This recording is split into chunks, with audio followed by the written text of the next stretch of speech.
Hello, good afternoon, good morning, and good evening to everybody out there watching with us live and whenever you're watching like later on the rewatch.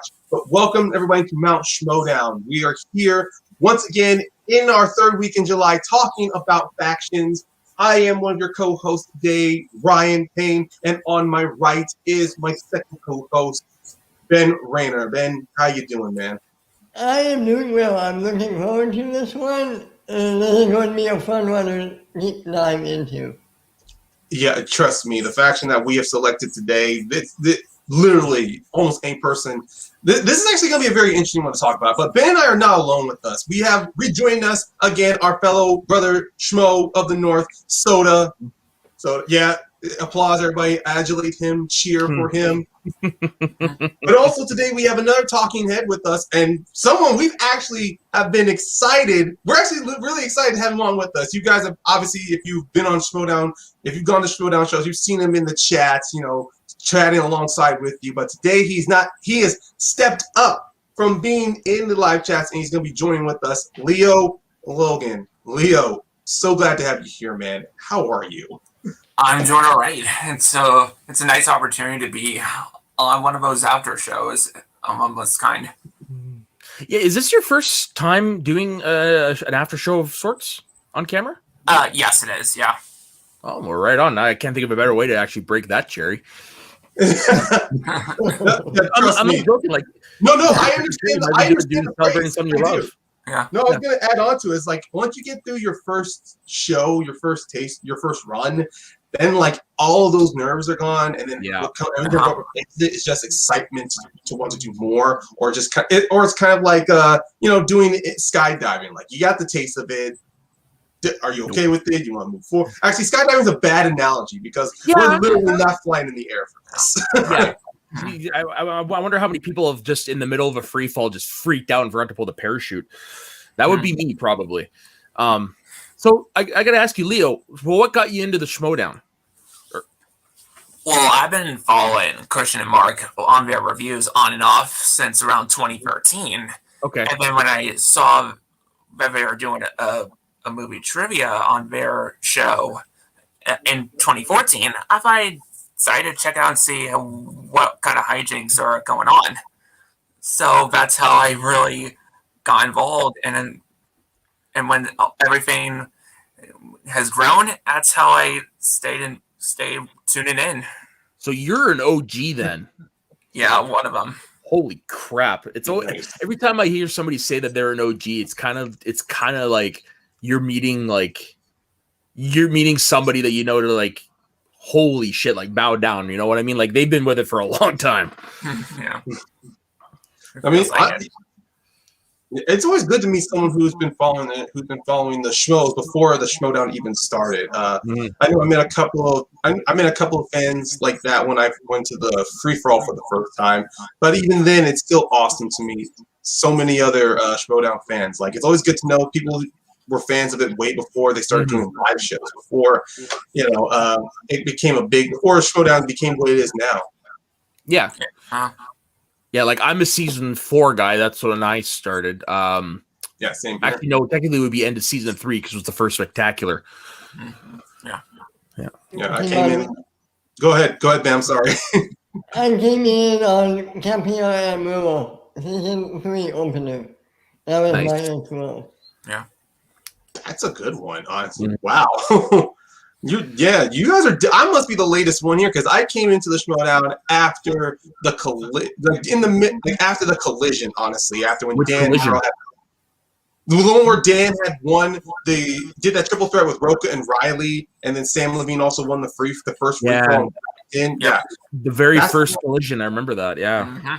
Yeah, that was the one I came into. So I was like in the middle of the legend that was Dan Murrell and Sam Levine's rise, and of course Christian Harloff making his little revenge tour. So it was very exciting to see this stuff.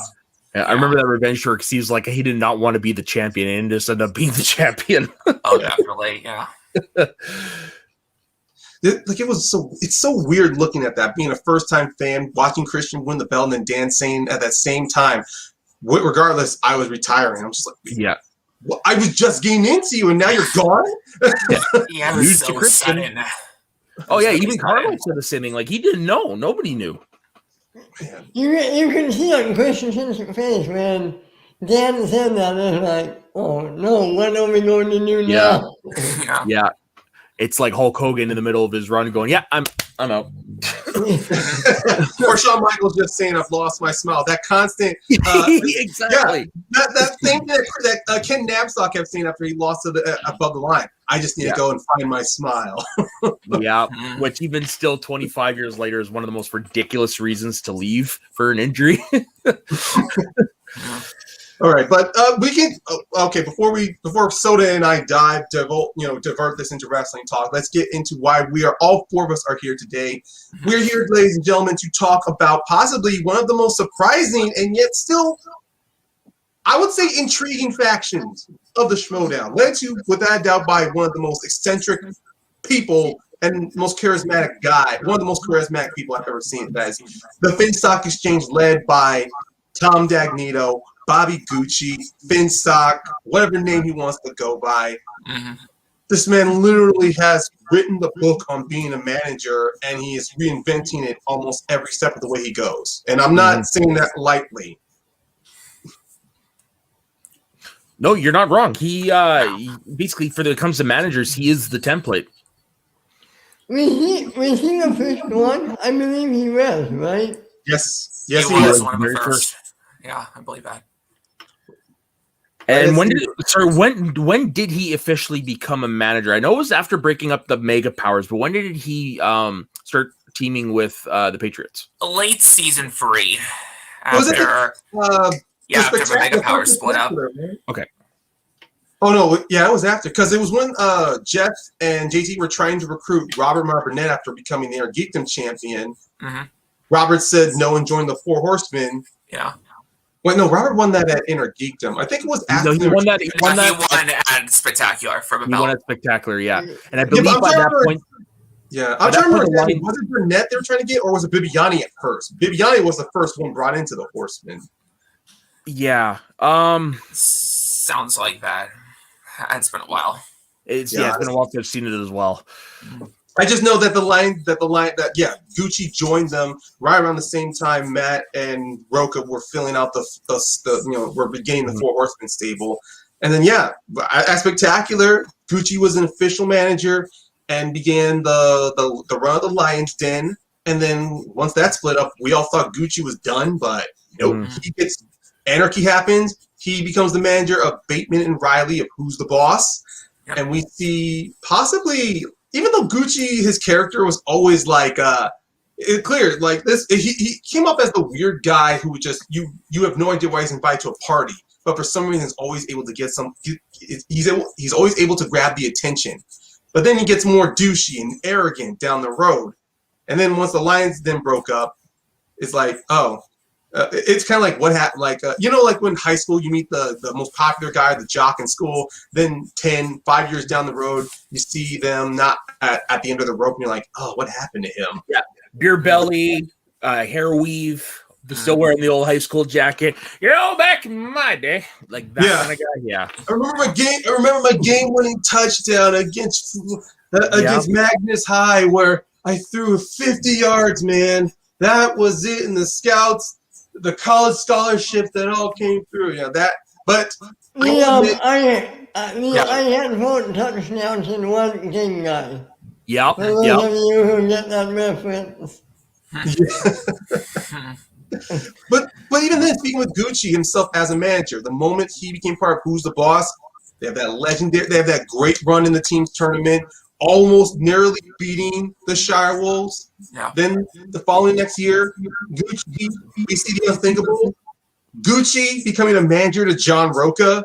Yeah, who saw the face turn coming? Like, I sure as hell didn't. Yeah, that face turn, when he shook MF5's hand, I'm like, what? Yeah. Thought he'd be an asshole to the day he died. But I did like that turn of Gucci because, let's be honest, as much as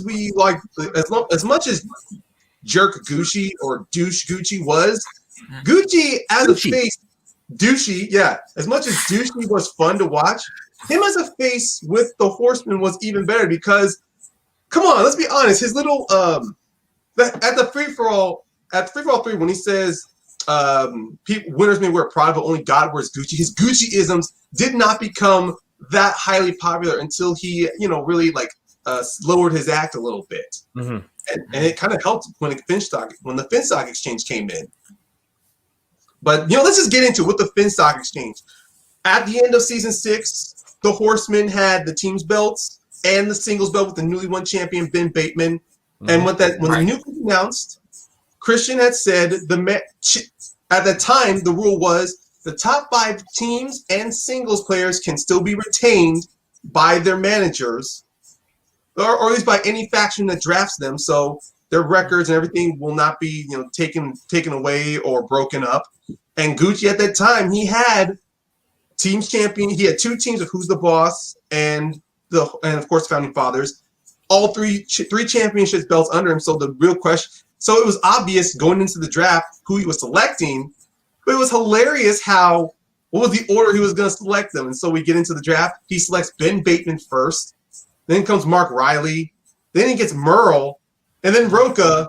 So we got that legendary rant of him being drafted in the 4th round. Oh, why am I a 4th round pick? Yeah. Which, oh my God, like, could you imagine that had gone any further? Like, it legitimately looked like there was going to be an implosion. And even Roca teased that, like, when they were in the studio, like, there was going to be an implosion. Yeah. I thought he was going to go to corruption. A lot of people did. Like, halfway through the year, I really convinced he was never going to go there somehow, but they managed to make it work somehow. Go figure. Yeah. I mean, I guess this is what happened. I mean, it looked like there was going to be a tease about that until everything happened in 2020, and that had to be put to the side to where let's just get back to focus on playing. And I do admit, though, even during the time when SCN was starting, when Christian was doing his little SCN live shows, when he had Roxy, Riley, Roca, Bateman in there, they all kept doing this whole thing like, what's going on with the exchange? Why can't Roca, Bateman, Riley, and Gucci get along? Like, what's going on? Like, I love that leading up to Atlanta, Roxy really going in hard that Gucci was not the best manager because he just couldn't communicate with his players. Yeah.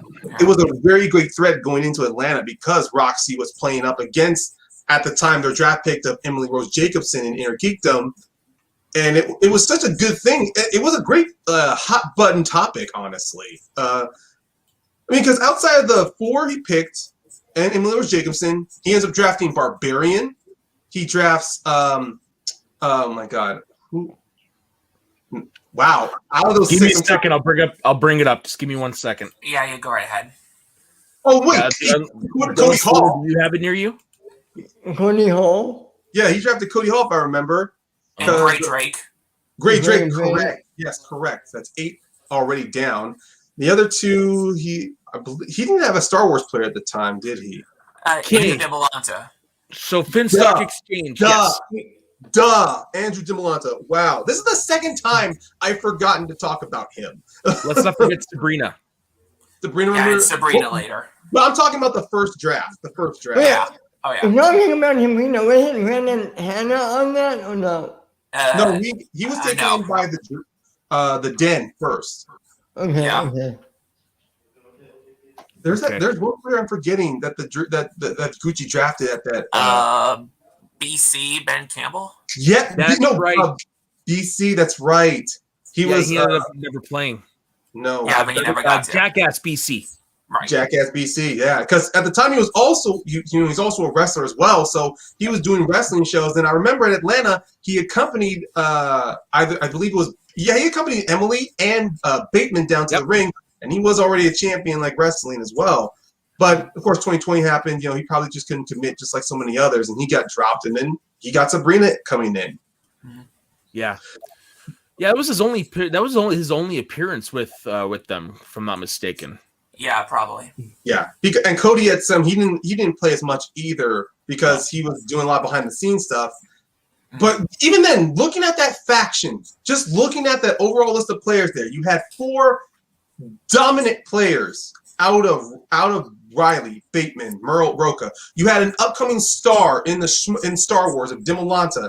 Emily Rose Jacobson, no matter what people say about her, she was someone to really get a good inner geekdom player to build your roster around. Barbarian, who nobody knew about much except for his personality. And then you see him this season, how he gets a win in singles, he gets a win in inner geekdom. Like, you see this guy really can be a strong foundation for the exchange. And then later in the season, we see Gary Drake play up against Stacey Howard, which very fun, entertaining match. Honestly, I honestly would have loved to have seen Gray return, but just like with a few other old vets like Achity, Vejvoda, and including at the time with Duralde, they couldn't play. I mean, Duralde's back though, but at that time, Duralde gets in the way, right? Yeah, it sucks. But overall, guys, your opinions of that roster, the entire roster, before the free agency and afterwards, like on paper, didn't it look like a dominant faction? Oh, for sure. Yeah. You had arguably at that time the 5 greatest players to ever play the game going into it, and yeah, it was starting to look like the New England Patriots. But as we all know, it didn't exactly go down that route. Well, here's the thing. Yeah, it had a lot of talent, but with talent, it had a lot of ego. Oh, for sure. Oh, huge egos involved. Yeah. Do you think that hurt the faction at all? And I've heard about it at the very end. I mean, yeah, we saw how the whole thing came down to an end spectacular. But even then, when we saw, I mean, once everything in 2020 happened, we really started to see some of the I will say in air quotes, the B+ players make their rise in the promise. We saw Andrew DiMolanta really go hard in and dominate his way all the way to the finals of that Star Wars tournament. Like at the time, the Hunter DiMolanta, like he was 100% dead serious to play. And we see him. He wins against Molly Damon in the second round. He beats oh my god, who did he play in the first? Joseph Scrimshaw. Yeah, that final that all the way to sudden death to where he gets that challenge and wins on it. Then he beats Molly Damon in the second round. Comes so close to being Ace Cabrera. It just fell to that 5-pointer. Oh yeah, ED, yes. God damn it. But even after that, he showed that damn sure DiMolanta's proved that he was not just someone that was going to play 1 or 2 matches a year. I mean, he ultimately did. He ultimately did. But that was because they saw no other plans for Star Wars at that time. But he secured himself a #1 contender shot, to which made him a deadly player. And I have to definitely give credit to him being part of the exchange for that. Because now we see what he's done with the Mercs. Now he's a defending Star Wars champion. Mm-hmm. So we definitely give credit to that for the exchange. And then with Emily Rose Jacobson, she may have not have had her strongest match against Zipper, but you do see that she has recovered from her first match against Winston. That she definitely was getting stronger and more knowledgeable in Inner Geekdom. And of course, we saw Barbarian playing against Claudia Dolph, playing against. No, Barbarian played Clee Wiggins in his first singles match. I just confused him with Warfather, didn't I? Yeah, yeah, you did. And that's why we asked Leo to be on the show. Exactly. Yeah, so I don't fall into that rabbit hole. And I gained so close to falling into it. I had 1 foot on that edge, but thank you. I have to say, I'm not meaning tangent here. I miss Warfather in the league this year. He brought a sense of entertainment that was needed last year. He did. For me, it's Emily Rose, though. I miss seeing her in the league.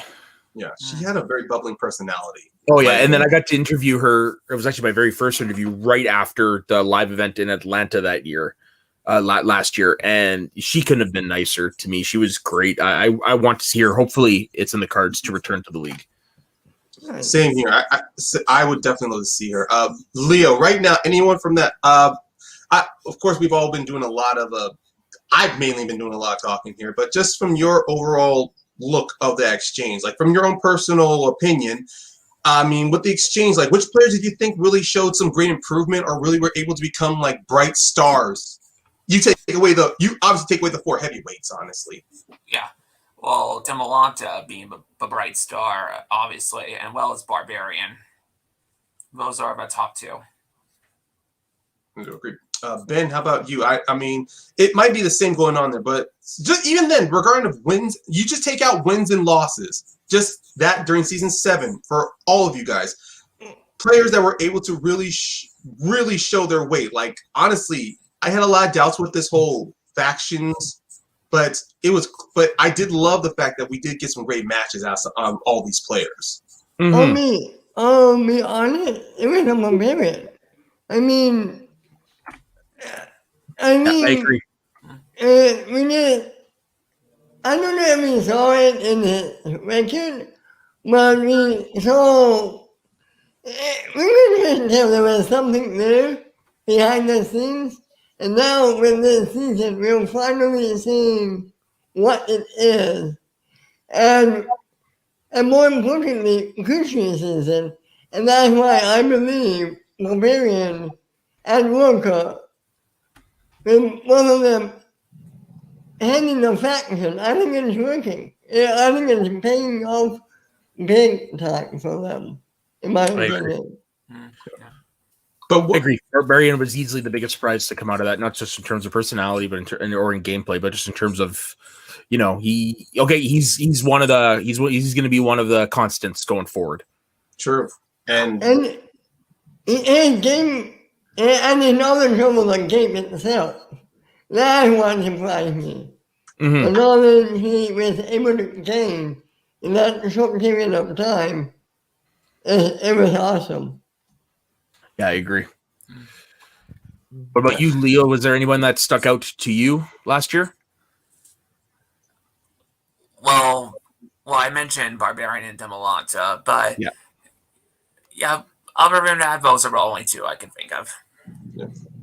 Yeah, and I agree. I mean, because looking at last year, we always pay attention to who had the most number of matches, or who had of course, wins and losses do affect how we judge a player. But even then, if I take wins and losses out, one of my very most entertaining matches was Drake going up against Stacey Howard, because two ladies who have been part of the Schmoedown since season 3. Well, Drake during the time of the teams of season 2. Right. But even then, knowing that they're strong competitors, huge, dominating personalities, and the fact that both know how to pull off an entrance for damn sure. I mean, I still love the fact that Stacey's introduced, and then you get introduced to Gray. She's immediately just copying Stacey down to the hair flip to guessing out of nowhere. It made me wish that during those multiple exhibition matches that came up, I would have loved to have seen Gray Drake in one of those exhibition matches. That would have been good. Yeah, not any of the geeky ones we saw, like Barbarian himself. I mean, he was in a buttload of them. He was in the Back to the Future. He was in the Jurassic Park exhibition match. He was also he wasn't in the Middle Earth exhibition match, but he was in 3. He was in 3 at the time. The new releases exhibition match he was in. Was he? Yeah. No, the new release exhibition match from last year was Perry, who was the winner from the year before, and then Paul Yama, who won this one, and then Dan Murrell and Brendan Meyer. Oh, Alex was in that one, not Barbarian. Okay. Alex Marzonia was 2019. Yeah. Okay. So I think he was only in 2. I thought he was in 3. I'll take a look at that I'll take a look at the playlist anyway. I have it saved in my own personal YouTube favorites list anyway. But still on in, Barbarian really showed with his trajectory, having a win against Cleve Wiegans, and then getting a chance to in the Air Geekdom tournament beating the other half of the Real Rejects. John Humphrey. Yes, John Humphrey goes up against Chance Ellison. Now. He didn't go up against Chance. Yes, he did. He was a semifinalist against him. It wasn't one of his strongest performances against Chance though, but he still put on a very good. Round against him, keeping it very close. I mean, obviously with round 3, it was that 5-point question: what film was prequel, sequel, midquel, and in the midquel? Yeah. Which was 300 Rise of an Empire, and I thought at the same time, it's Days of Future Past. It's just the way they phrased it. I'm like, that's really confusing. Yeah, I remember that because I was one who answered Days of Future Past while watching that, because I haven't seen 300 Rise of the Empire. I'm one of the few who wasn't a fan of the first one. Yeah, that was just like, wait, come again? Yeah, I remember watching the sequel to 300. I'm going, where's the prequel part of it? And then I rewatch it again, and I'm like, oh wait, there's a point in the film where the protagonist of the sequel meets King Leonidas, Gerard Butler, because he does reprise his role not just as stock footage, but through an actual dialogue conversation. Oh, so there's points where it takes place in the past, and they even recap to where they are referencing 300. So it's literally like a film that's taking place in actual real time. It's happening in real time with the prequel. So in a way, it was just the wording of that question. Yeah.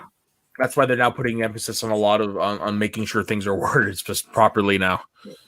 As long as no matter how well you can word a question, it's still gonna just when you're in that hot light, when you're in the hot seat and the pressure's on you, and once you know your back's up against the wall, you may have maybe 1 JTE left, and you know you have 15 seconds, and you have to listen completely through every word. And I know through digital, with the constant drags and skips and losing of audio, that adds more pressure to where you can go, no matter how well questions phrased, there's going to be something you missed out on that you don't want to risk a repeat for.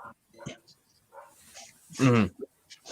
But moving on, let's just focus before we talk about season 8 of the exchange. Let's get back to pretty much the main egos that were colliding at that time with Bateman, Merle, Riley, and Rocha. I mean, Riley, obviously, he wasn't as much of butting heads. It was always between Rocha, Bateman, and Gucci. But we saw that decline where the exchange had 3 belts at that start of the year, and then we saw that singles belt exchange from Bateman to Merle.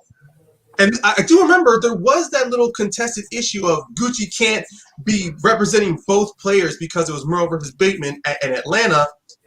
So when Rocha said he was going to do it, there came even more.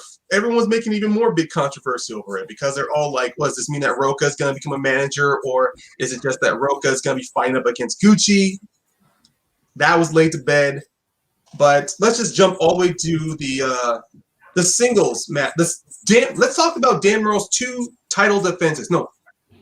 Against Irwin and against Bateman. Okay. I got to be honest with you guys. That match when, of course, Rocha in Merle's corner, Gucci in Bateman's corner, when we saw that match go down, once we got to that last round, man, I have to be honest, Ben's post-interview of criticizing Gucci, did it feel like it was the downfall from there, or it was just finally that Ben was no longer going to hold the faction together? Because it felt to me he completely gave up on Gucci. Oh, it felt to me, but he was clearly done with him. Yeah, and it makes me wonder, just if he'd have won, would have been Dan that would have been fed up. It all depends.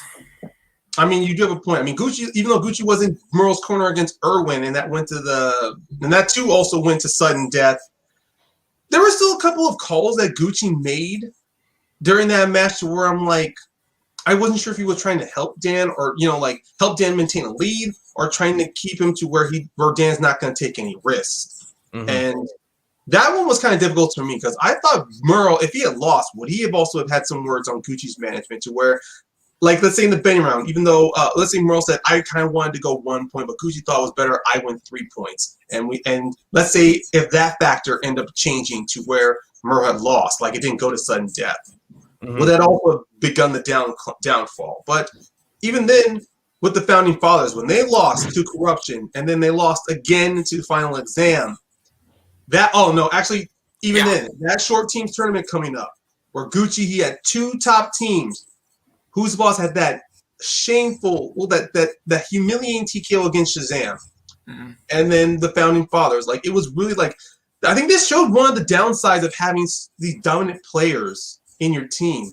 I mean, in your group, because who's the boss in Founding Fathers? I could easily see one of these going challenging for teams belts. I was saying that last year is a really rough year for veteran players who were not used to this conventional age.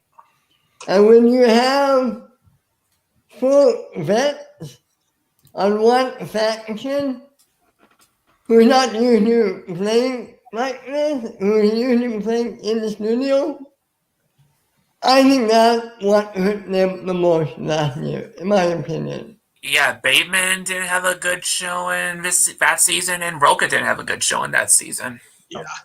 Which is funny when you hear the reasons why Roca split off. It's like knowing that I understand what they're going for, but the logic is a little flimsy behind it. But because of the Schmoedown, you accept it, and it is what it is, right?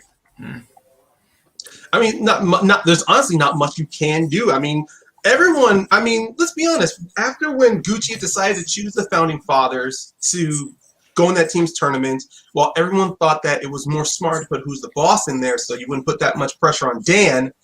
But then, of course, with Roca, he's like, I want to go one more shot at that title. And we saw that what happened there. And, of course, Ben, at the time, who was hosting backstage, he clearly was, like, decrying, denouncing, pretty much saying so much negativity towards the exchange to where it's literally like, if you really had to rank on which faction had it the worst, you were right, Ben. It was a rough year for them. But even though there are certain factions that came in last, you can honestly say the Finsstock exchange was this close to self-destruction, self-implosion, honestly. Yeah, totally. People losses, and I think they would have been there. I didn't think there was no way to keep that faction as it was going for that much longer. I think the split happened when it was supposed to happen, in my opinion. Yeah, it was supposed to happen when it was supposed to happen. It was a little, the transition to getting into that was a little awkward in my opinion, looking at it from a storyline perspective. Well, you have to remember the era. It was an intentional era. I don't think there was an option to do it any other way. I just think they had what they had, and they used it. Well, yeah, they did the best that they could. Like, I'm not taking that away from them. I never will take that away from them. I'm just saying, when it comes to story, it's just, I don't know. It could have gone off better, in my opinion. Okay, I guess, and it just shows that despite how bad things went for the exchange, they really did. Two things had to happen. One, either Gucci needed a big change in his roster to show that he did not lose a step as manager, or two, maybe Roca, maybe someone would have to replace Gucci, honestly. I mean, a lot of people were saying Gucci was the problem why this faction was falling apart. And then after that spectacular, when Gucci could not be there in Merle's corner, and now that we all know the news that, and then we all learned the story that he couldn't make it because of busy work, and Dan was just like, I'm done too. That happens. Gucci reverts back to his old self, trying to do the, becoming, Dan, you're a loser. And then Roca doing the 180 as well, saying that the faction fell apart, but it was because of Merle. Yeah. I want to add on to that. If you're a wrestling fan, and you saw Roca pop up on screen, that was freaking choreographed, because as soon as I saw that NWO shirt, I was like, he's turning right here. Yes. It was so ridiculous. But at the same time, I do like I do like how Jen and Dan were really selling that. Yeah, there you go. Thank you, Ryan Christensen. Yeah. But I missed this earlier. I missed Warfather 2. He was a very fun jobber. What he wants. That's what he was. To be honest, that is exactly what he was. Yeah, and if there anybody out there that doesn't know what jobber is in wrestling terms, a jobber is is an enhancement talent. You bring them in to lose to make the winner look like strong as hell. Yeah. They're brought in to make your monsters look terrifying. They're there to make the workhorses look like absolute, like athletically gifted. And yeah, they're there to lose. They're never meant to, take the spotlight away. But there are sometimes they do. Like with Warfather, he took the spotlight away when he was on there. And even with at the time, it was a Flirt and Flouse, who went from just a joke on SCN to becoming an actual character in the Schmoedown. And now a first-class league champion. I don't expect him to be a defending champion. I don't expect him to be a defending champion. If he beats whoever challenges him, I will be shocked. Yeah. But other than that, beyond those words, we see it into pretty much. I think to us, honestly, if I had to say with Finsstock Exchange last year, it was honestly kind of like watching the most awkward romance comedy in the world, or a terrible superhero MCU film to where you're just waiting for it to end. You want to leave, but then at the same time, you feel like walking out would make it feel as if the movie made you feel something. I don't know. Like, you're conflicted on how the Finstock Exchange was going to end. But then go ahead, Ben. To me, it's like watching a car accident in slow motion, waiting for it to end, but you can't help watching it happen at the same time. Yeah. I don't know. It's almost like they work kind of like a car crash. Like, you didn't want it to happen, but at the same time, the ride, you were just there to see it happen. Mm-hmm. But really around those lines. Yeah. But yeah, at the end of that season, if we just go over, before we jump into season 8 of the Exchange, let's just go over overall just the stats they were able to have. I mean, they start off, Ben Bateman, he only was champion, couldn't make any successful defense. Merle becomes champion. He has 2 successful defenses before he loses it to Collins. Founding Fathers, they weren't able to they only defended it once against Corruption, and they lost the championship. Mm-hmm. And we even see going on in, like, Roka, like we say, Roka, he had a bad year. He loses to TKO to Adam Collins. Then him and Dan were able to beat the Witching Power, but then they lose to Final Exam. And then, of course, we go with Who's the Boss? That terrifying go ahead. Season wasn't that bad. It's just his run loss was bad. It's just he didn't play all that bad, to be honest. Oh, no, you're right. Yeah, I'm just saying when you look at the stats though, and then you watch the matches, it almost feels like it was one of Roka's bad years. But at the same time, Riley himself, he had a bit of a change in character too, because Who's the Boss played against an Odd Couple in studio, and I believe the Odd Couple beat them. And Who's the Boss beat them again. That's right. They beat them to play Shazam. Yes. But then that TKO loss came. And then when the Who's the Boss didn't continue, Riley, he had a change in character as well, to where he was no longer going to try to play he wasn't going to try to play this character. He was just going to come and play for the fun of it. And we do see how it was able to at least change his play and how it changed him as a player, because he has that TKO victory against Video Drew. And then he beat Perry Nemiroff, and then he lost to Jeff Snyder in round 3.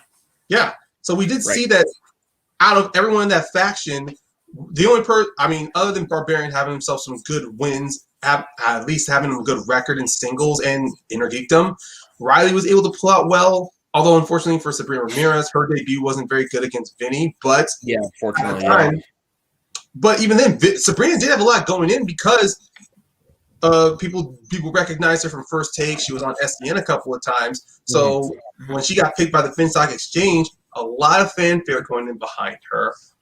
But going at the end, Finstock Exchange did at least have a decent record amongst them. Like 17-16 was their record. Yeah, so overall, looking at that, they came in 4th. No, wait. Yeah, very 4th. Yeah, 4th, yeah. I wasn't sure if the Stars was 4th or 3rd. Yeah.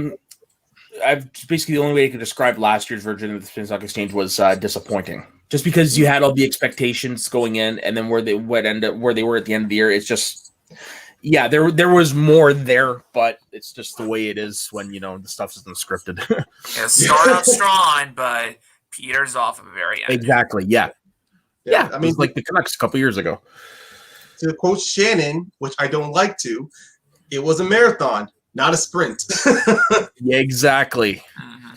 Yeah, this was the final standings from last year. Yep. Finished off with 50 points. Yeah, 1 point away from 3rd. And the Rockstars, if the Rockstars had not won the team championships, the Finstock Exchange would have remained in 3rd place. Yeah, for sure. But even then, looking at that, Finstock did realize that a change needed to happen. So then we transition ourselves to the free agency, or at least the pickups. Gucci retains Roka. At the time, there was all of that questioning who was Gucci going to pick for his top 3. Everyone knew it wasn't Bateman. Everyone damn sure knew it wasn't Dan. And not Riley. Yeah, Riley even And said Riley, himself. yeah. So, and then of course it all fell down to Barbarian, who everyone was questioning because Barbarian's attitude at that time, we didn't know if he was loyal to Gucci or not. Mhm. But then when he shows up, he says he's going with the Finsstock exchange. That, I mean, did it surprise anybody? Because to me, it wasn't that surprising. Yeah, not in retrospect. Yeah, not exactly. Not in retrospect. And to be honest, at the time, I had an inkling that Barbarian would have stayed there. Because I remember people were saying, oh, he's going to go with Bateman. But no, I'm like, no, Barbarian's going to stay there because I knew that there was a connection with him and Gucci. Yeah, in hindsight, no, it's not shocking at all that he was picked in that free agency period. I just remember so many people I remember people in the live chats, and then people later on went backstage and Rundown were doing this. They were like, why did you see Gucci? Well, I thought there was this little connection with you and Ben, like everyone was feeling that. But honestly, Barbarian would not have been that big of a name. Yeah, I thought he would have stayed as well. That's true, Brian, because Malanta did get to where he was by being part of the exchange. Yeah. But it's just unfortunately with Gucci, he couldn't. I don't think he would have won it with Gucci because he needed that little something else, and he ended up getting that this year. Yep. Yeah. I think Andrew is really meant to me. Yeah, and Malanta really needed a change. Yeah. And it was the right one. And I mean, like, with who he ended up picking, I mean, yeah, I mean, it makes sense for him to not let Malanta go. With who he ended up having, and JT as the final free agent, which shocked me. I wonder if did it shock anybody here when JTE popped up on the screen?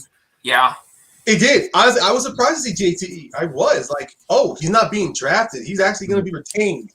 So, good on them. Yeah, and to see him go back home, so to speak, makes sense. Yeah, absolutely.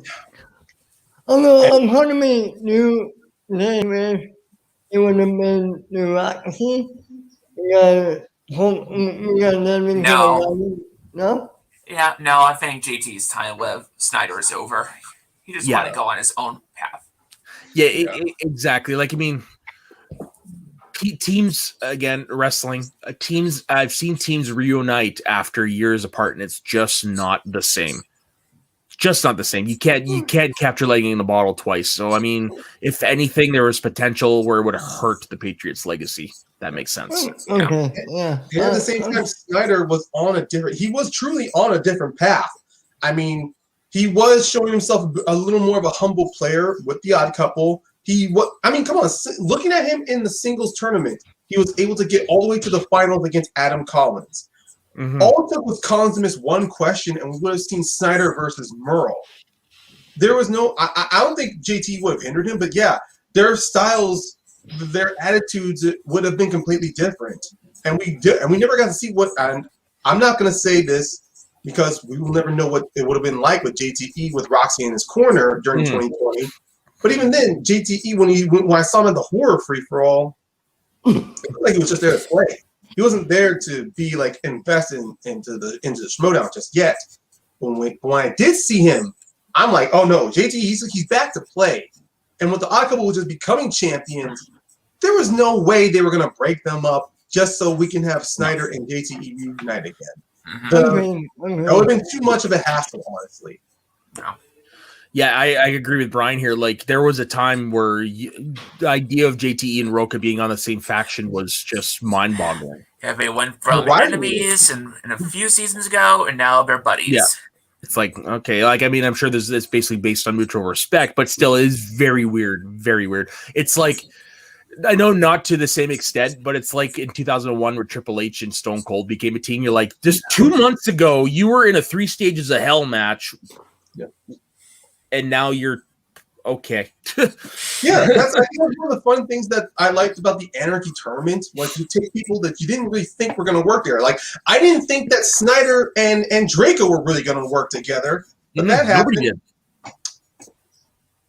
Maybe, Brian. Like I'm saying, that really would have depended if the Odd Couple just weren't working last year before COVID. Like, if there's any chance the Odd Couple was not working, there could have been a slight chance we would have gotten a Patriots mini reunion. But that's why I said, that's why I don't want to speculate because COVID happened. Well, all of it, let's say the Wisdom Cloud, if they went to Boston, the Wisdom Cloud for one match only, you get Hinky and Snyder either playing against each other or playing on a team for one match only. Possibly. I would have dug the playing against each other, to be honest. Yeah, probably a rematch. I think that would have been more against, fun. against each other. Yeah, like I said, I think that's what he said. Okay, I got a question for y'all. Who here, every time they hear the opening chords to Ship Out to Boston, gets PTSD? I still do. 'Cause every time I hear it, I just go, ugh. Longest time, The Departed was what was connected to me with that song. So Yeah. I'm like, I do double takes when I hear that. I'm like, wait, is The Departed playing, or is this just in my head, or I'm thinking of the Patriots all of a sudden? Yeah, forever associated with Patriots, and now JT's own theme. Yeah, is he actually using just Shipping Out to Boston, or is it just like a David B version of it? He still uses it. Yeah. Wow. I wonder how much to pay for licensing for that. I think that's why JTE didn't have any that many matches. I mean, but let's talk about. I mean, season 8, the draft. Gucci pulls probably one of the biggest wild cards we've ever seen, drafting so many unknown players in his faction. Like the only veteran he retains were Roka, Barbarian, JTE, and Taylor Robinson. Mm-hmm. Everyone else. Taylor Robinson hasn't played since season 5? 4? 5? Yeah. 5. It was 5. Yeah. But even then, she still had a taste of playing in the game, and she even played in a free-for-all. So even then, those were the only 5 veterans he retained. Everything. Well, no, wait. 4 veterans. 4. Sorry. Yeah, that's right. 4. All the other 6 were new rookies, new people, unknown to everyone else, to where everyone was thinking, like, we all remember at that draft. Did Gucci lose his damn mind? Everyone was bagging on the fact that Gucci picked nothing but rookies, while every other manager did a mixture of veterans and rookies. Because if you look at what happened last season, Kaiser did the same thing, and it went horribly wrong. I read about to say Gucci put on Kaiser this season, but like that, hell, it seems to be working out for them. Mm-hmm. Yeah, I guess it really just fell down to the manager of it, because let's be honest, Gucci, we've seen him when he's working with maybe a few people, he's good, but like we all talked about with season 7, the reason why it fell apart was because Roka, Riley, Merle, and Bateman were just too strong, not just egos, but just too strong-willed in order to consistently follow Gucci. Which is why it made more sense why Barbarian became the new captain. I mean, look, as much as Roka wants to lead them, Barbarian was the one who scouted these people, who put it together, the dossier, for Christ's sake, and then these personalities. I think this lineup is less Gucci, more Barbarian. I think obviously Gucci had his play in it, but I think it was Barbarian that did 90% of the work. Yeah, I think this year and then my Roka and Barbarian. Yeah, I mean, the two of them, they are the man behind the curtain. In a way, it's literally, because of the Loki show, it's literally like Barbarian is President Loki with his army of Lokis with him, and Gucci is there as the boastful Loki wanting to be in control. But the Barbarian is Loki? Yep. I mean, Gucci is like a timekeeper, and Roka and Barbarian are like, I don't want to spoil that for anybody. They're like, that's why I like that little Loki's reference, because all those Lokis in that episode was like, oh no, we're in control. About that. What? About that. What? But even then, we look at how, but then let's just get into it. All these rookies playing these matches. Berlin was I've got the roster right in front of me, so let's break it down one by one. You've got Griffin Newman. Yeah. Griffin Newman. It took me a long time to remember who Griffin Newman was, and then I was like, Kling, he played Arthur in the Tick. And the Blank Check podcast. Yes, of course. And he'd appeared previously on Collider Live and stuff like that. I did not clue in. And now he's going to be voicing one of the key characters in the new He-Man animated series. Yeah. Mm-hmm. Oh, wow. I want to say Orko. Yeah, I believe so. I heard that Orko as well. I just can't remember the name. Yeah. Okay, so there's him. Oh yeah, Griffey News was great on draft day, 100%. Yeah. And draft, yeah. That's right. Yes, he was the assistant under Kevin Costner. Thank you, Brian. Yeah. And then next we have, turning out to be a friend of mine, Evan Bushkar, aka Gold Leader. Yeah. Yeah, which is another one was off the books, out in left field, because if I'm not mistaken, he had no game tape going into this season. Like he'd never played before. Not that I'm aware of. Yeah. Yeah, because he'd mentioned that to me. Like he barely played. Like the reason he knew about it was because he was friends with some of the people that got drafted. But yeah, there was nothing on him. Yeah. And then next you had Mark Moose Hawes, who another one was like, who the hell is this? And after talking with Ben and I have talking with him, he's an old Schmoedown fan coming in the early days, just like with the of the early Schmo. So that was someone who was a fan that became a player. So he knew this game going in. Yeah. And then next year was Ty Lieberman, who I don't know what his story is. Well, if I'm aware, he is a buddy of Barbarians. Okay. I can see that. Makes sense. And then there was Brother Loomis, who I still don't know the dude's real name. Like, I remember when he got announced that he was going to be in the pool of the draft. Like, I reached out to him like 3 times to get him on Northern Consultations, and Harloff wouldn't let him. And if I'm not mistaken, still won't let him do interviews. He won't. I think he in a wrestling. He wants to treat Brother Loomis like wrestling reference, The Undertaker. Yeah. Don't interview, no great character. You are 100% Brother Loomis going in, and just looking at if we all remember the Facebook posts he would make.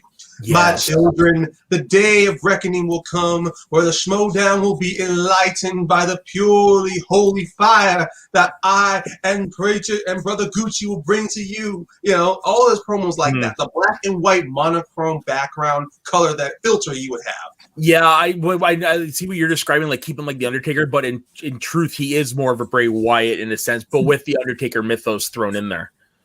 Or he's like, oh my God, Paul Bearer. Whoa,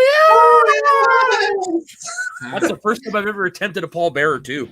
Yeah, but yeah, keep going through. I mean, after Rick Brother Raditz. Loomis, Rick Raditz, the Rager. And The Rager, who only started playing movie trivia last year.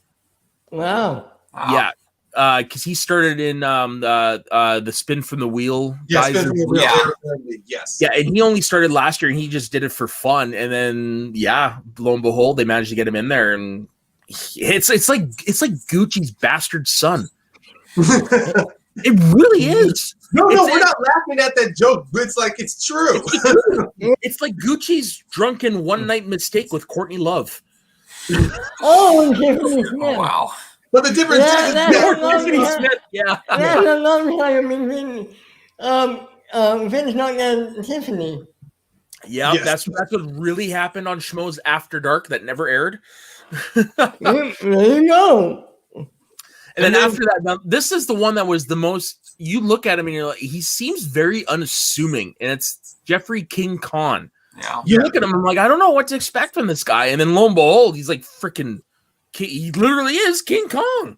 I think I remember during that draft, I was doing a watch on with my buddy James Shimo, who at the time was a part of the draft.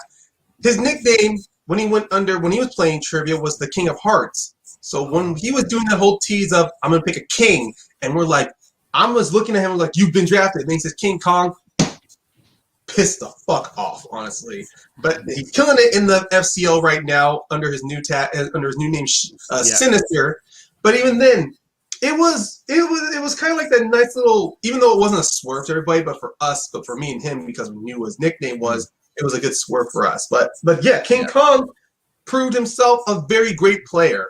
And then his supplemental picks, Kim Taylor Foster, and then Taylor Robinson. Yeah. Who Taylor Robinson, as we know, appeared previously during the original days of the IG. When was this those 5-way matches? Yeah, he was in the first 5-way, or was it the second? It was one of them. It was the one where Jared Haybon won that 5-way. Okay, so that was the second. She was second to last to be eliminated, but it was still like Jared's only time where he did a quadruple TKO.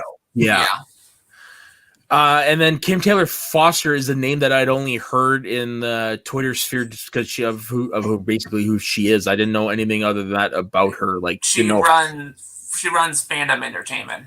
Yeah, that's where I knew her from. That's what I'm hearing. I think on the rundown, or at least on backstage afterwards. Yeah. From all the way in jolly old England. Yes. But even then, when you look at this roster on paper, I'm not going to say people were valid to make these complaints or make these criticisms at Gucci, but it was just more of a wait-and-see situation. Mhm. And then what we see, Brother Lomas comes very close to beating Frankie Alvarez, but Frankie... Yeah, let's not forget this. Woof. Oh yeah. That's right. In that controversy. open draft. So when he picked those two in the supplemental rounds, I even saw people make those comments like, "Oh, Gucci only did that because people were yelling at him." Or we're like, "You don't know. You never know what's going to happen." Gucci probably had other people he wanted to pick. Maybe his plan was always to get those 6 players before he got Taylor. Before he got Taylor and Kim. But even then, with that draft, you always got to keep your eye on who's going to be picked. Because let's not forget, the biggest thing going in that draft, Shannon made this big statement that you better not pick Marisol or Laura. And what happens? Winston gets Laura. Like, I'm not going to listen to you, Shannon. And then we saw the move that Kate made. We saw the move that Roxy made. We saw what Sam did. We saw Kaiser's moves. Honestly, it's more of like a spur-of-the-moment situation to where you just have to pick somebody and hope that it was going to pay off, that no other manager was going to get them in the next round. Yeah. Yeah, I have a question. I'm sorry. Oh, your show, don't apologize. I just wonder, can you imagine if Gucci in the draft order, if he came before Kaiser and if Gucci picked up Laura? Can you imagine that? I have a hard time seeing that working, to be honest. Yeah. Off. They're really going down. Yeah. It's really difficult because when we saw with Gucci, when it comes with bigger, when Gucci has to deal with bigger egos and personalities than his, it's kind of to like where he falls back to where he wants to accommodate. But with the other personalities that he's brought in, this is where Gucci can be the top dog, the big lion on Pride Rock, to where they can follow him. It's one of the reasons why every match so far we've seen of Rick, Ty, Barbarian, Brother Lomas, King Kong, Evan.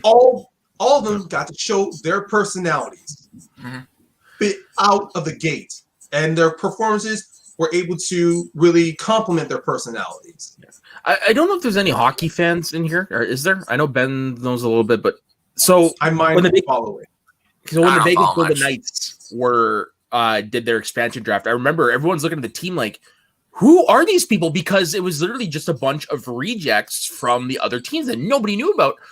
And then boom, out of nowhere, at the end of the year, they're in Game 6 of the Stanley Cup Finals in their first year. It's kind of a reminder of the Finstock Exchange. Yeah. It's like I'm reminded of the Finstock Exchange right now, like about that, because you look at these rosters, like outside of a couple, who are they? And then look at them now; they're battling for first in the standings. Another good analogy. Let's go with sports movies. The movies like Moneyball, or like with Mighty Ducks, or even with the Replacements. You take a bunch of ragtag rejects or people unknowns, and look what you put together. You brought magic together. You brought something that honestly almost nobody can beat.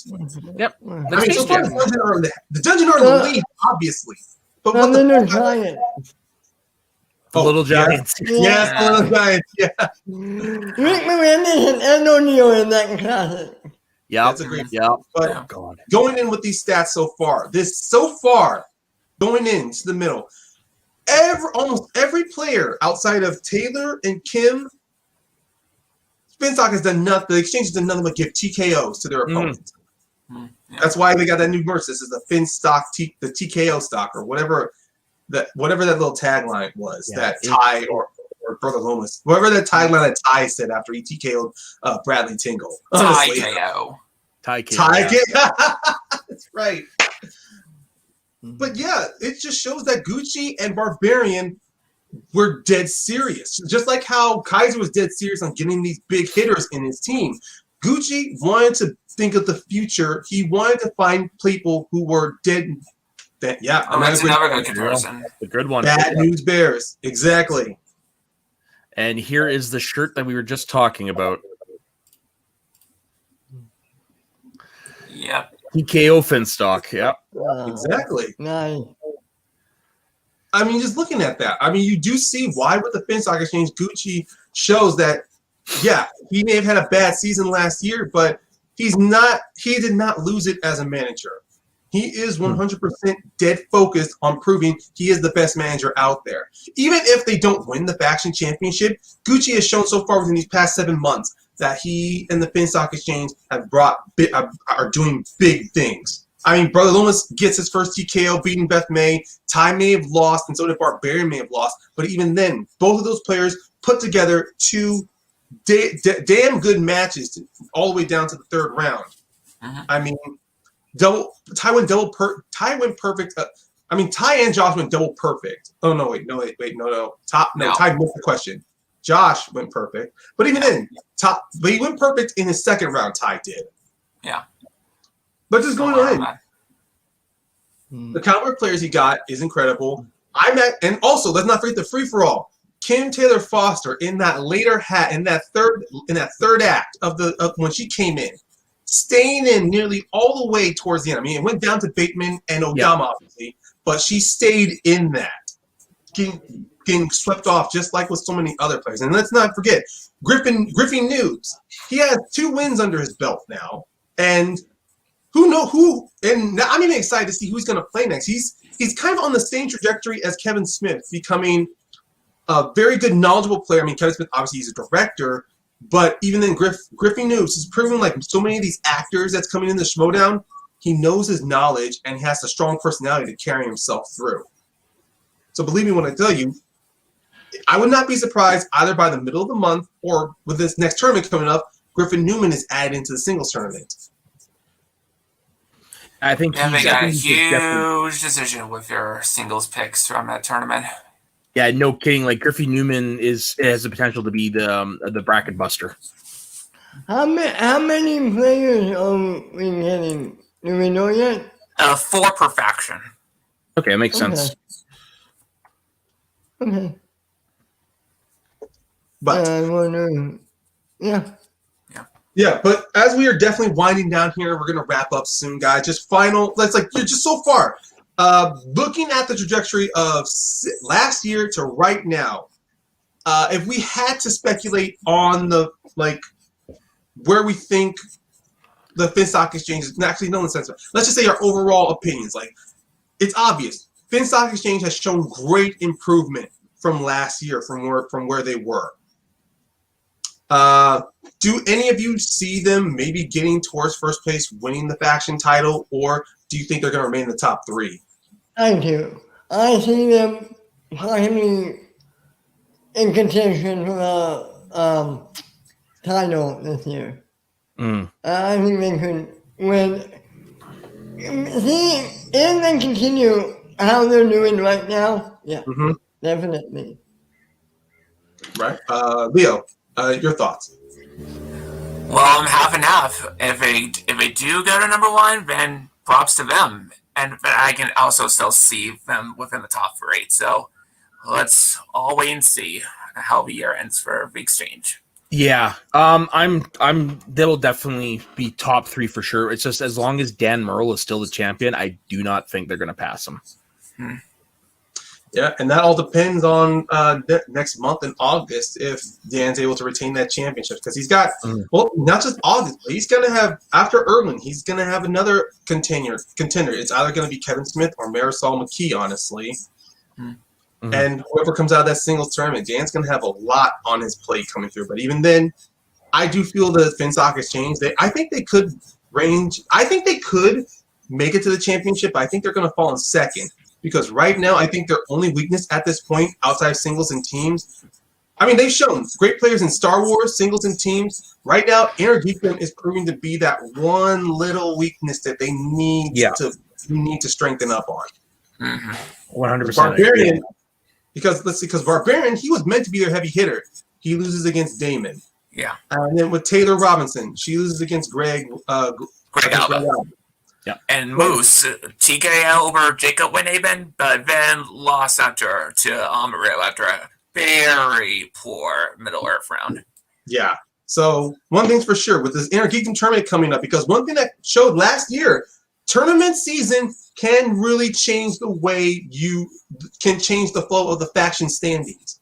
So what they really need to do is get Moose, get Taylor, and get Barbarian together to really train them up, really get them to work and really focus on certain slices in inner geekdom to get stronger in.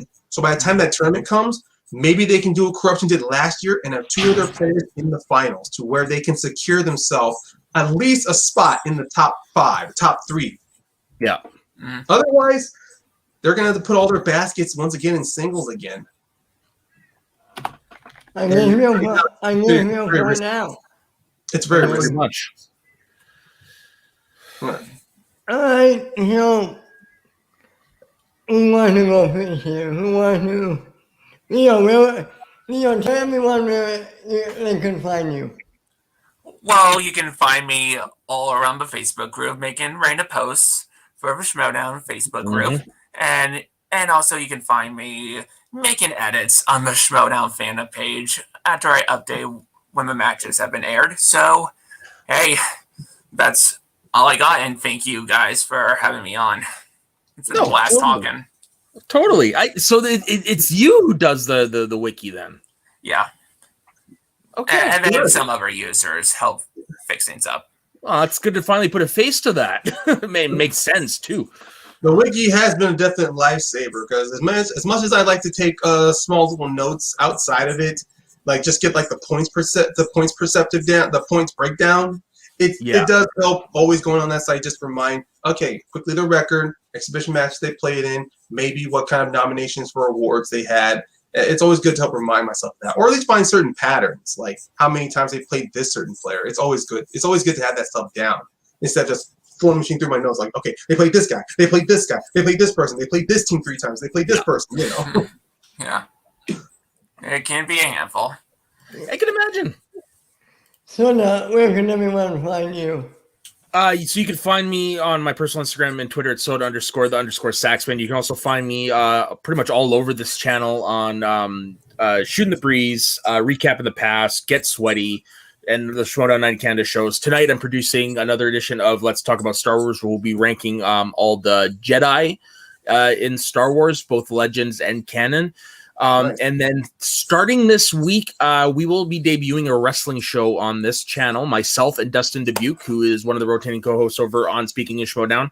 It's called The Squared Slice. Now, if anybody, Ryan, I think understands that, basically because we will be talking at the end of the show, if we can remember, about a movie with a wrestler in it that we would recommend, and also because the nickname of the wrestling ring is the Squared Circle. So hey, The Squared Slice makes sense.